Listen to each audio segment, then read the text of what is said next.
Bro, anong support ang gagawin natin dyan? Coil spring lifter. Iangat natin ng mga 1.5 inch lang. Sabi ko makikita rin kita. Eh, tiga rito ka na sa Bulangan kasi, di ba? Wala. Magtatagpo at magtatagpo tayo. Makuha kitang beer. Dahil isang bote. Tanghali? Oo!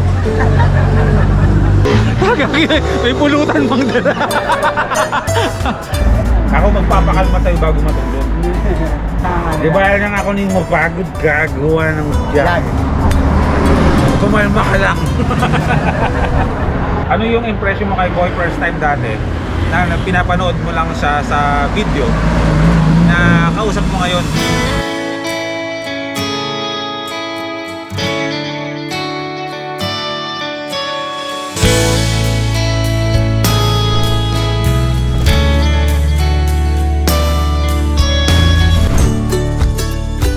Welcome back to another episode.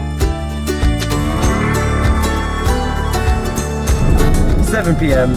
Boy first time is driving his van and we are in Malolos. Now, Malolos is in Bulacan, but what's the joke about Malolos? Go. If you come here in Bulacan, you need a map. Bakit? Because if you don't have the map, malolos ka.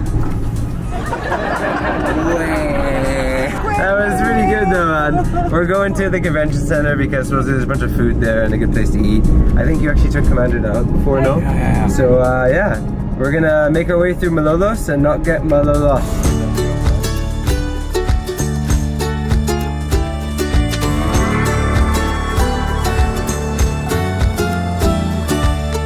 Hindi pa opisyal pero alam kong magiging food trip capital ang Malolos dito sa Bulacan. Dahil sa mga nag-uusbungan at hindi mapigil ang pagdami ng mga restaurants, food parks at food stalls dito.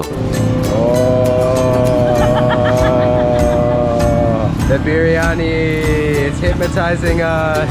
Paminsan-minsan ay dinadala ko ang pamilya ko dito. At yung mga kaibigan kong dumadayo ng Luzon. Where have you taken me? Right now, we are here at Malolos Conversion Center. Convention center. You're converting me. What to? No, Convention Center. Convention. Yeah. Merong night market at night. I want to go to the night market in the day. Be that odd. I'm gonna do it my own way. Yon. Kain. Yon. Sarap. Talaga. Very, very tender chicken. Lahat na yata ng maisip mong pagkain meron dito sa Malolos. Pero meron akong pinupuntahan kapag usapang inasal na o inihaw.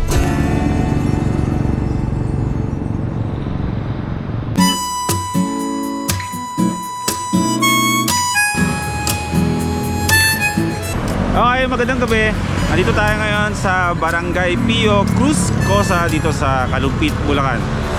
Nasa tabi ko, ito yung bagong negosyo ng ating kaibigan.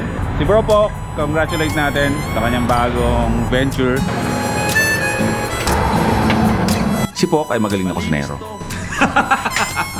Siya ang isa sa mga nagluluto sa atin every time na nagka-car camping tayo. Masarap! Magkano po lahat yun? 375. Ha? 375. Ano yun? Bayaran mo na. Push ka ngayon!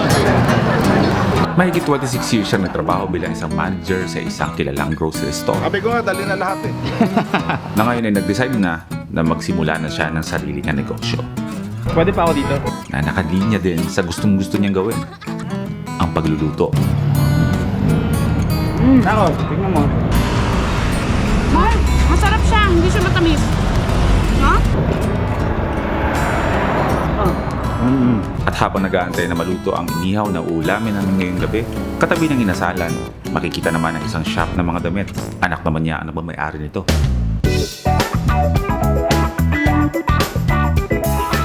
Ma'am Tracy, anak ni Bro po. Ito po ay mga ukay-ukay. Opo, ready to wear na ukay and branded overruns. Mix siya para cater lahat ng tao. At saan po nanggagaling lahat ng mga... US mostly ng namin, thrift na damit. Nahalata ko nga kasi kanina pagpasok ko, meron na agad ako nakitang damit na gusto ko. Pag ganitong kulay, basta kulay army, matik yan. Talagang ano lang to? Talagang 150 lang to? Opo. 150 lang eh. Oh, ito. Pumili ka na ng damit mo na. Medyo mahirap ako pumili ng damit pero once na nakita ko yung damit, isang tingin ko lang gusto ko lang. Hi bro. loob.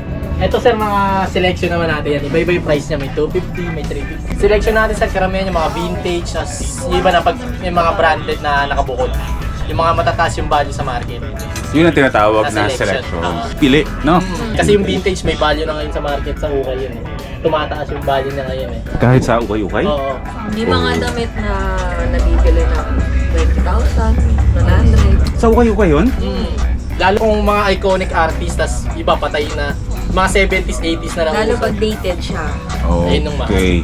So, ibig sabihin ng dated, yung mga designs noon pa. Fanatic talaga ako ng mga ukay-ukay. Alam niyo kung bakit? Same reason na doon lang ako nakakita ng mga magagandang damit na hindi ko nabibili sa mga malls. Wala ka pareho. Walang kapareho. Patingin.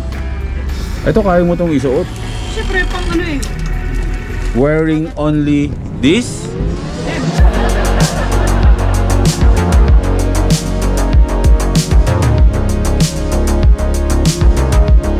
Mag-aalas 11 ng umaga. Ano ngayong araw ngayon? Lunes. Kasama ko si Prisha.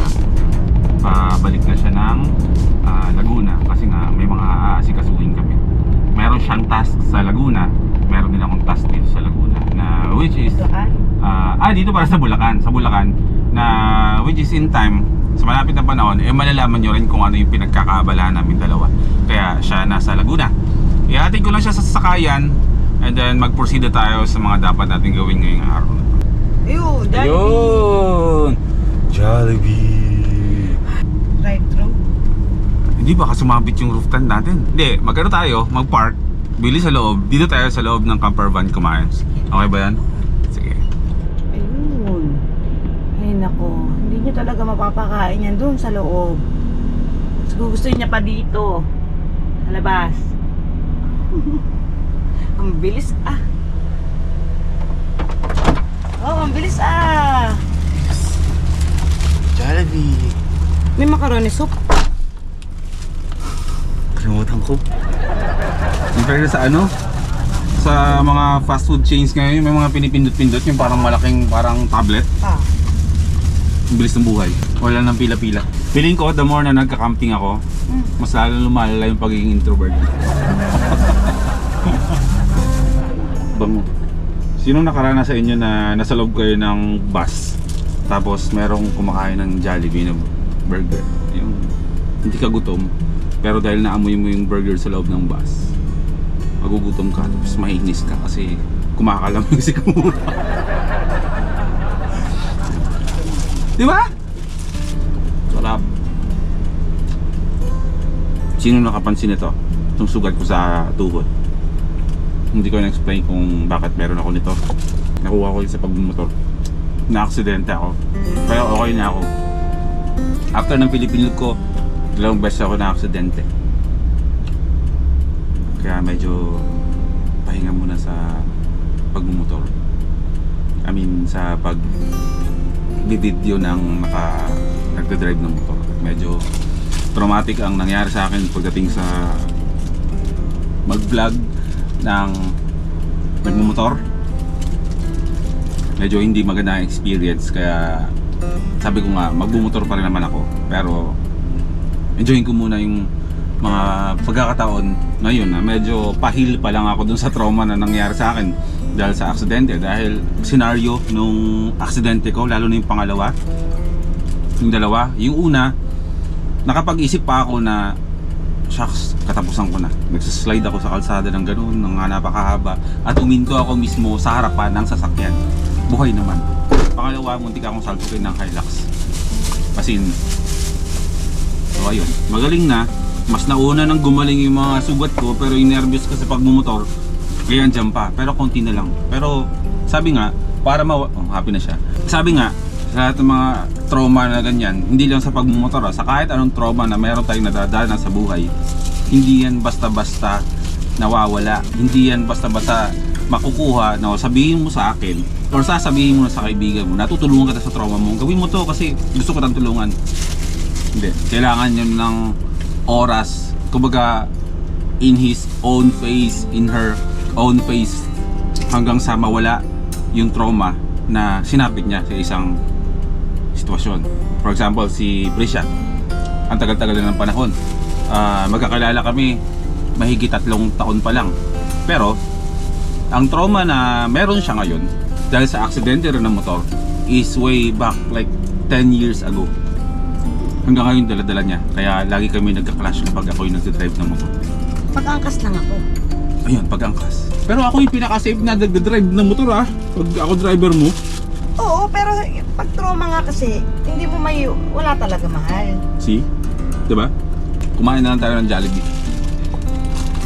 Mas masaya kumain ng Jollibee sa loob ng camper van kaysa kung sa loob. Mil mo, gusto ko talagang gawin yung challenge na gusto kong gawin dito. Alam mo ba yon? 30 days. 30 days na titira lang ako sa loob ng van. I mean, lalabas ako ng van pero 30 days ng gabi-gabi sa van ako natutulog. Kasi yung mundo ko sa loob ng 30 days andito lang sa loob ng van. Pag-isipan mo muna.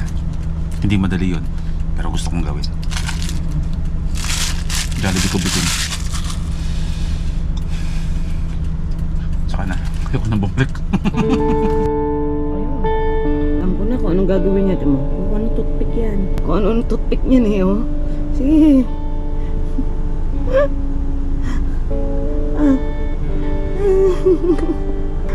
Ayun, nakakawa na ng toothpick niya.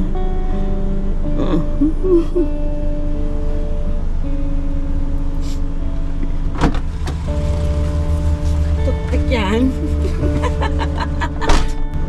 Magtinda kaya ako ng kape sa convention. Pwede.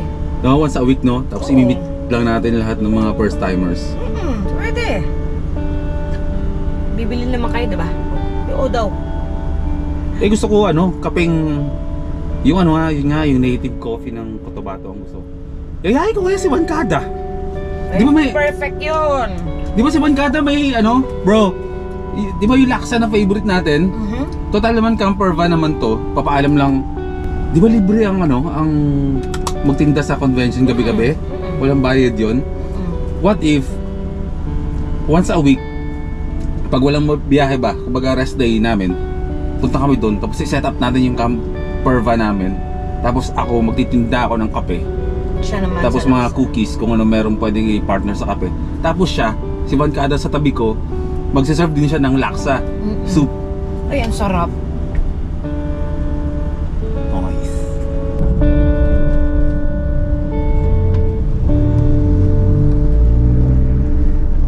Bye-bye, Jennifer!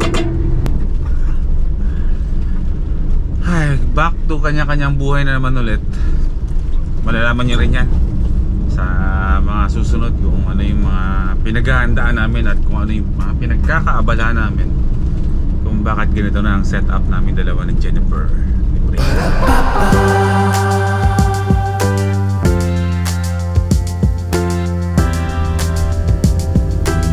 Ako na yung hinahanap ko. Okay, nandito tayo sa Danny's Rubber Bushing. Gumagawa ng mga bushing na rubber. Hindi, kung naalala nyo dati, hindi ko alam kung napag-usapan ba natin to sa vlog na tungkol to sa likuran ni Watod. Ito, yung sinabi ko sa inyo kanina. So, pinoproblema ko lang, naaaning lang kasi ako palagi, which is, kailangan talagang gawin na ganito to. Pabigat na si Watod. Nung kinabit yung roof tent natin, hindi naman masyado nagbago to. Yun nga lang, kapag lumulundo yung mga biglang pababa sa mga humps, lumalaro ng ganyan. Napapraning ako baka mamaya niyan pumutok ba o lalong sumayad pa yung gulong natin o masira yung shocks natin, all goods yung shocks nan, papataasan natin. Ang kina-unique nitong paggawaan na to, mamaya explain ko sa inyo kung ano yung kina-unique nito. Kasi hindi na natin kailangan bumili ng mamahaling mga rubber sa ating sasakyan, dahil meron silang improvise na ginagawa na kasing tibay din yung mamahali ng mga goma na kinakabit natin sa mga sasakyan natin. For example, yung mga engine support, lahat ng mga nakakabit yung makina, may goma yan na nilalagay in between sa bakal to bakal para hindi siya nangangalampag. Mga ganyan yung ginagawa dito. Ay bro, meron nga pala akong sasabihin.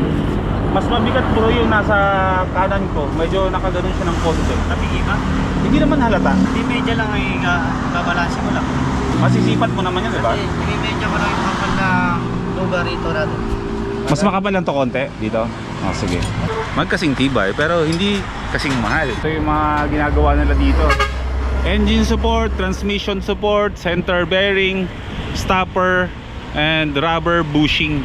Bro, anong support ang gagawin natin dyan? Coil spring lifter. Iaangat natin ng mga 1.5 inch lang. Salamat, Bobby. Saan ang destination niyo yan, bro? Bukas pa. Oo. Mabigat si Iwa to, di ba? Naka swing arm. Yun yung shocks. Ito yung spring, andun yung shocks. Ito, parang motor na gumaganon ganon. Trailer arm ang tawag dyan, bro. Tapos ngayon ko lang din pala nalaman na likod pala ang umiikot kay Watod. Buong alam ko, harap, likuran pala. Kaya pala kapag nag-ano ko, nagdadrive ako nang di nakabukas yung aircon, nananadjak din siya pag binigyan mo, talagang may tulak lumulubog yung likod. Lumulubog yung likod. Easy lang yung goma, no? Kapal nun. Wak-wak ka dyan. Isipin mo sa balat ng tao, gano'n yan. Nakatawan na. So ang challenge dyan, yung makapal na goma na yan, ganito yung kakapal susundan niya yung binilugan niya, and then iuhugis mo, bro, ng ganito. Mahirap yun. Mahirap yan. Kasi kung hindi ni-refer sa akin dito, malamang bumili na ako. May mabibili ka ng ganyan, pero hindi kasi tibay. Ganyan ang kalalabasan, bro, ng gagawin mo? Ito yung mga binibili. So ibig sabihin mas matibay itong gagamitin? Solid. Mas solid to? Nakikita nyo to? Yan. Gulong to na mga loaders. Yung mga malalaki, mga truck. Yan, ganyan kalalaki. Yan ang ginagamit na goma. Nanood tayo. At least makita lang natin kung ano yung proseso ng paggawa. Kasi hindi naman basta-basta magagaya to Kahit panoorin nyo to, mayroon gawin yan. Kung hindi mo siya ginagawa ng by experience ng matagal na taon, hindi mo magagawang pulido yan. Tama, bro? Talento yan. Talento. Ayun na, galing na. Ito na yung spring ng ating every wagon. Hindi lang din pala. Ito yung papalitan. Ang gaan. Parang ganito, bro. Ito yan? Ito yung sa taas na yan? Ito yan, o. Ang gaan ng spring hawakan mo. Ano yan, no? Lightweight. Oo. Pero matibay ito, Japan to. Mula kanina sa napakakapal na goma na square, isipin nyo kung gaano kakapal yan, nagawa niya ng bilog, pero hindi pa tatapos kasi gagayahin nyo yung hugis na to, pero mas mataas. Ano yan sa buhok mo? Pakulay. Seryoso? Kinalayan ako nung nilagyan nito. Yung kabila meron na, itong kaliwa na lang ang ikakabit na lang. Makapag-fishing tayo? Doon tayo sa tapat lang natin mag-park. Diba? Papark ka natin. Ayan yung Ilog? Ay. Tapos talaw natin yung bundok karayat. Si Berto, binigyan tayo ng meron tayong sima. Ay, kakawit na lang natin. Sabi niya, alam ko kasi hindi marunong. Hindi nga. Magbibigay ako ng oras para alamin lahat ng mga pagtali ng mga sima. Ayaw nga pang tilapia, pang hito. Thank you, Roberto. Ayun, binababaanan ni bro. So ito na yung nadagdag natin. Ito yung space nung dati. Ito yung nadagdag. Kumbaga parang halos 1 inch lang naman. Pag hinigaan natin yan, umakatay sa taas, pantay na yung sasakyan. Kuya, anong pangalan mo? Joel, Si Kuya Joel. dito sa Busing. Gumagawa ka rin ng mga busing. Kaibigan ko. Kaibigan mo. Pero ito, pinapalit tama na. Oo, kasi kanina nandito nakatambay kami kanina ni Poxy Pok, umalis na. Sabi niya, boy, first time kilala kita. Si Watod yan. Sabi niya, pumunta ka ng Mindanao. Kasama mo si Bancada, pumunta kayo ng Pampanga. Gano'n ka nakatagal nanonood kay Boy First? Mula pa sa Cabinti, Laguna, nagpunta ka, di ba? Doon mo ako unang napanood. Anong unang vlog ang napanood mo sa akin? Yun nga, sa Cabinti na yun. Ano nagka-camper van na ako? Tapos yung nakapanood ko rin, nagmumukor ka, yun natin. Oo, dati. Motovlogger ako dati. Ngayon nagka-camper van na ako. nagano ka. Diba? Nice meeting you, Kuya. Kaya sabi ko makikita rin kita. Tigarito ko na sa Bulangan kasi, di ba? Malawalo. Magtatagpo at magtatagpo tayo. O, dito lang naman ako pakalat-kalat. Alam mo ngayon, Okay lang, gwapo pa rin naman. Kamukha mo nga si Rudy Fernandez Lock up po. Yeah, discount din dyan.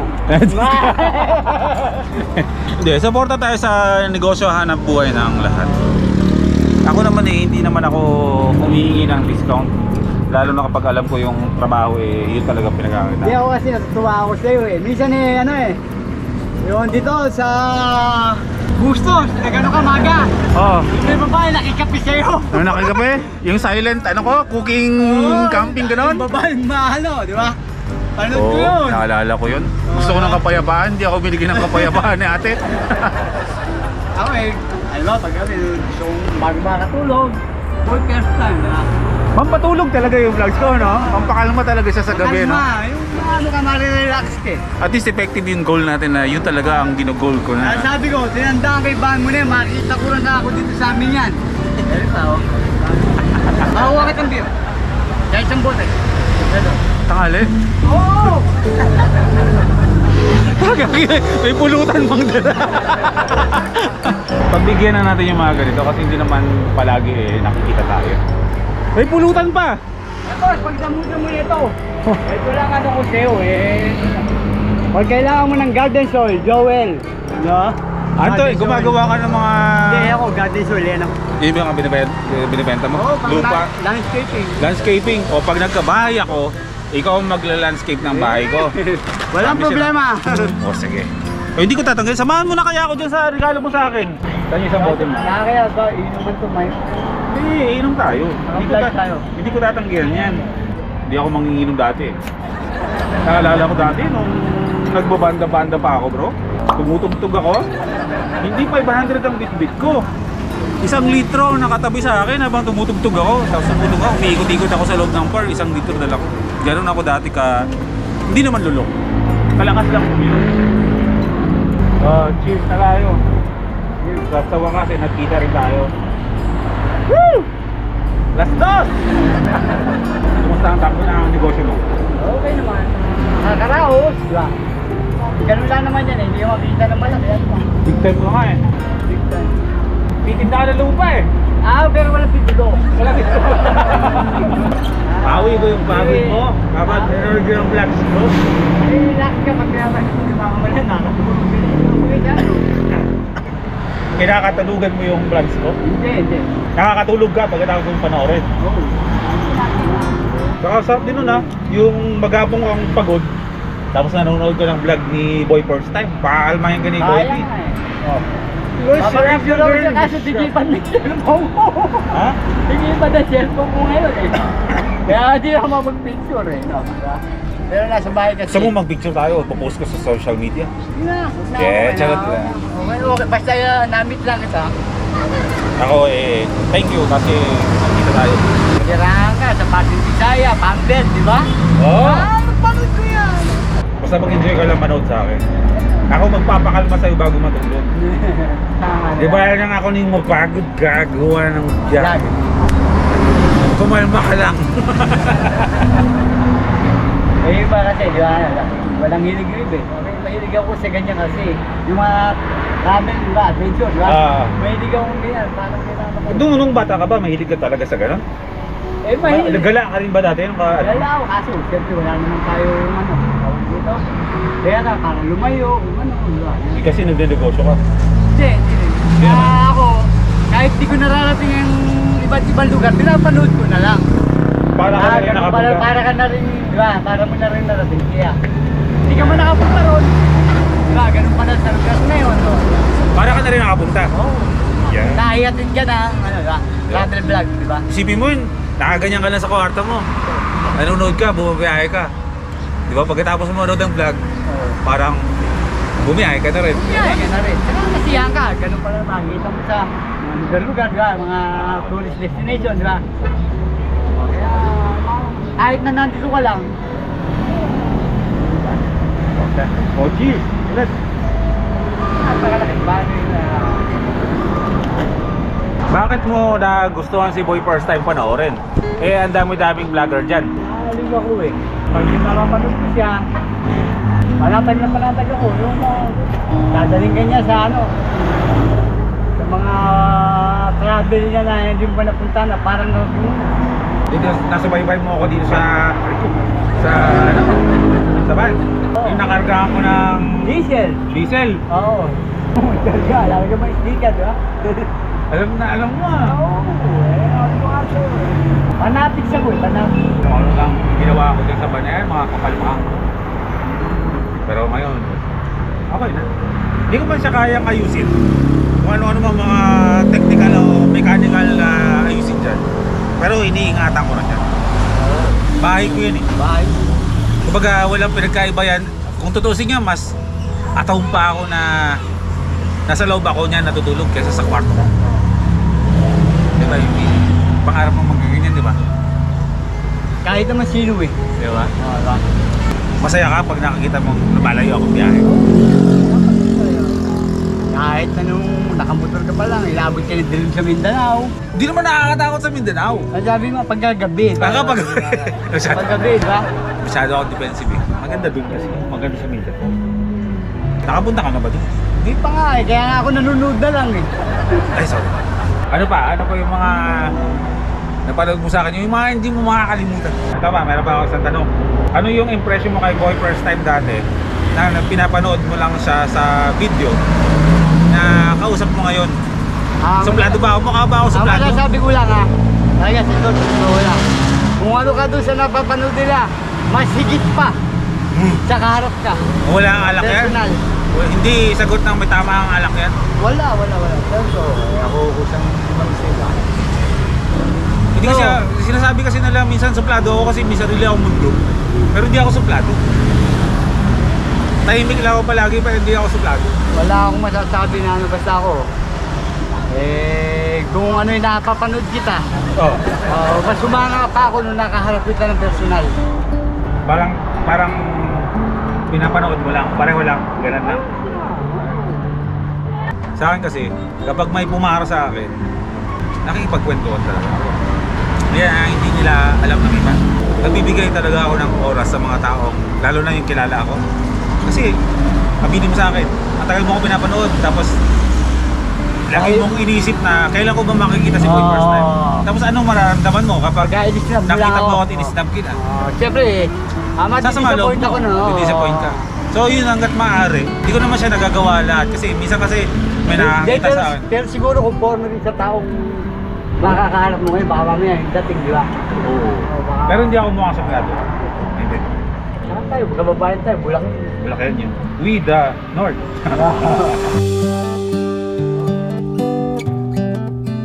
Yun ang pinakamasarap sa lahat. Uwi na tayo. Next na ganap ko is ipapa car wash ko si Watod. Pero off cam na yun. Prepare na ako ng mga gamit para sa camping natin bukas sa Pampanga. Masaya ang puso ko. Masaya ang pagkatao ko. Buhay ang espiritu ko ngayon dahil sa mga taong nakausap natin ngayong araw to. Yung mga ganong mga instances, yung mga ganong pagkakataon na higit pa sa pumupunta ako sa event dati na maraming sumasalubong sa akin ng mga tao na humihingi ng sticker na hindi naman ako kilala. Ganon ko binavalue yung mga tao na ang tagal ng panahon na nag-antay sa akin para makita ako at mag-spend time kami para magkwentuhan kung ano yung pinapanood niya sa akin, kung ano yung impression niya sa akin, at yung pinakamahalag dun is kung ano yung effect sa kanya during na pinapanood niya yung mga vlogs ko. Sold na yung araw ko. Alas 3 pala ng hapon pero buo na yung araw ko. So paano? Magkita na tayo bukas mga first timers ha. Lagi yung tatandaan, ang tagal ko hindi binitawan to. Life is good. I will make you believe.